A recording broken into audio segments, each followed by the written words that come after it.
Amaka and her uncle Episode 1.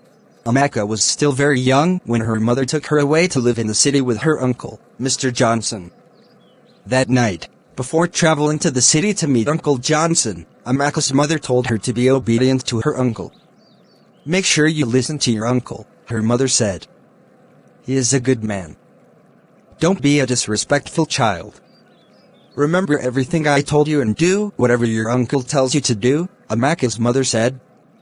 Then she began to arrange Amaka's luggage for the journey to Uncle Johnson. Very early the next morning, Uncle Johnson drove into the compound. Amaka was already prepared and waiting for her uncle to come and take her to the city. Amaka happily took all her bags into the car and sat down in the car happily while the car engine started. Amaka's mother looked a little sad.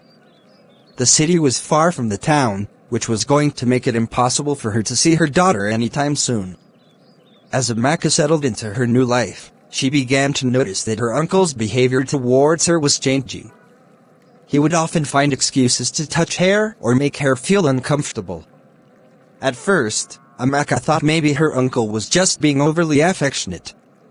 Uncle Johnson's wife was a traveler who hardly stays at home with her husband. One day, while Amaka was staying with her uncle, she was inside the living room with Uncle Johnson's children. She heard her name from a distant room. It was her uncle who screamed her name. So she quickly stood up and went to meet her uncle. Uncle Johnson was inside his bedroom. It was Saturday, so Mr. Johnson stayed at home because it was a day off.